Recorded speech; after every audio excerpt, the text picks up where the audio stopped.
On va franchir la frontière et filer à Bruxelles, retrouver là-bas notre amie Valérie Lerouge. Bonjour Valérie, pour nous parler de sécurité, parce qu'effectivement, à la veille du triste anniversaire des attentats de Paris, on va évoquer cette lutte, plus précisément, contre le terrorisme à laquelle participe l'Union européenne. Mais de quelle manière précisément ?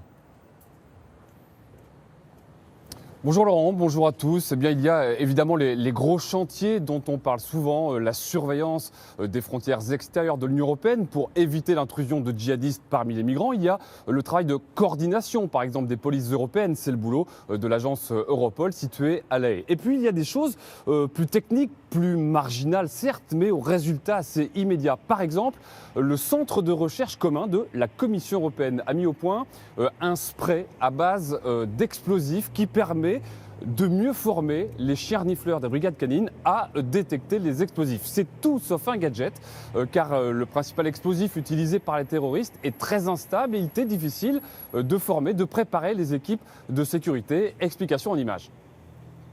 Des bagages piégés à l'aéroport de Bruxelles en mars 2016. Des ceintures d'explosifs utilisées par les terroristes à Paris 6 mois plus tôt. Un bus miné à Londres en 2005. Le point commun entre ces attentats, le TATP, le peroxyde d'acétone, devenu l'arme préférée des terroristes. D'où l'urgence à pouvoir le détecter avec des appareils et surtout grâce aux chiens. La façon de travailler des chiens et leur rapidité est essentielle. On ne peut pas les remplacer par des robots. Mais difficile de dresser les chiens à repérer un explosif hyper instable sans mettre les équipes en danger. À l'aéroport de Bruxelles, les policiers expérimentent donc un spray. C'est du véritable TATP, mais en très petite quantité. C'est très utile et surtout sans danger pour entraîner les chiens et être sûr qu'ils peuvent détecter des kamikazes qui s'apprêteraient à commettre un attentat dans un lieu public. Un spray développé dans ces laboratoires hyper sécurisés du centre de recherche de la Commission européenne à Hiel, en Belgique. Le principal composant du spray est de l'isopropanol. Donc il peut être transporté en toute sécurité là où les services de sécurité en ont besoin.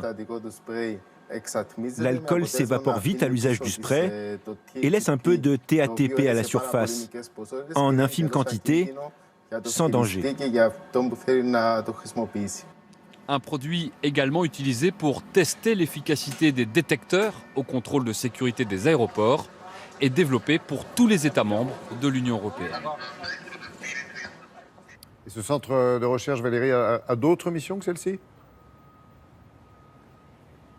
Oui, alors leur domaine de recherche est assez varié. Ça va de la recherche sur les biocarburants à la cybercriminalité, en passant par la recherche sur les tremblements de terre. C'est d'actualité en France.